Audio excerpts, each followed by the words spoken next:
தமிழ் வளர்ச்சி மற்றும் செய்தித்துறை சார்பில் நடிகை எம்.என். ராஜம் மற்றும் இயக்குனர் எஸ்.பி. முத்துராமனுக்கு கலைஞர் நினைவு கலைத்துறை வித்தகர் விருதினை முதலமைச்சர் மு.க.ஸ்டாலின் வழங்கினார். கூடுதல் விவரங்களுடன் நிகழ்ச்சிய செய்தியாளர் அபினேஷ் விவரம் என்ன?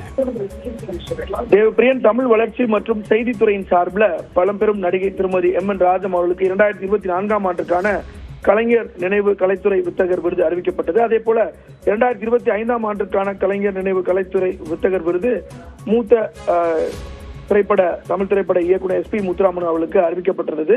கடந்த வாரம் இந்த இருவருக்கும் இந்த விருது அறிவிக்கப்பட்ட நிலையில இன்றைக்கு தலைமைச் செயலகத்தில் முதலமைச்சர் மு.க.ஸ்டாலின் அவர்கள் இருவருக்கும் கலைஞர் நினைவு கலைத்துறை வித்தகர் விருதை முதலமைச்சர் மு.க.ஸ்டாலின் வழங்கினார்.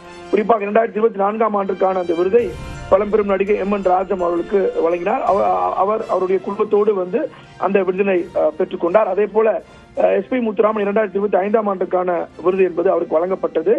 அவரும் அவருடைய குடும்பத்தாரோடு வந்து அந்த விருதை பெற்றுக்கொண்ட நிலையில அந்த விருதுக்கான காசோலை, அதே போல அந்த விருதுக்கான உள்ளிட்டவையில் முதலமைச்சர் மு.க.ஸ்டாலின் வழங்கக்கூடிய அந்த காட்சிகளை பார்த்து வருகிறோம். தேவப்பிரியன், தகவலுக்கு நன்றி அபினேஷ்.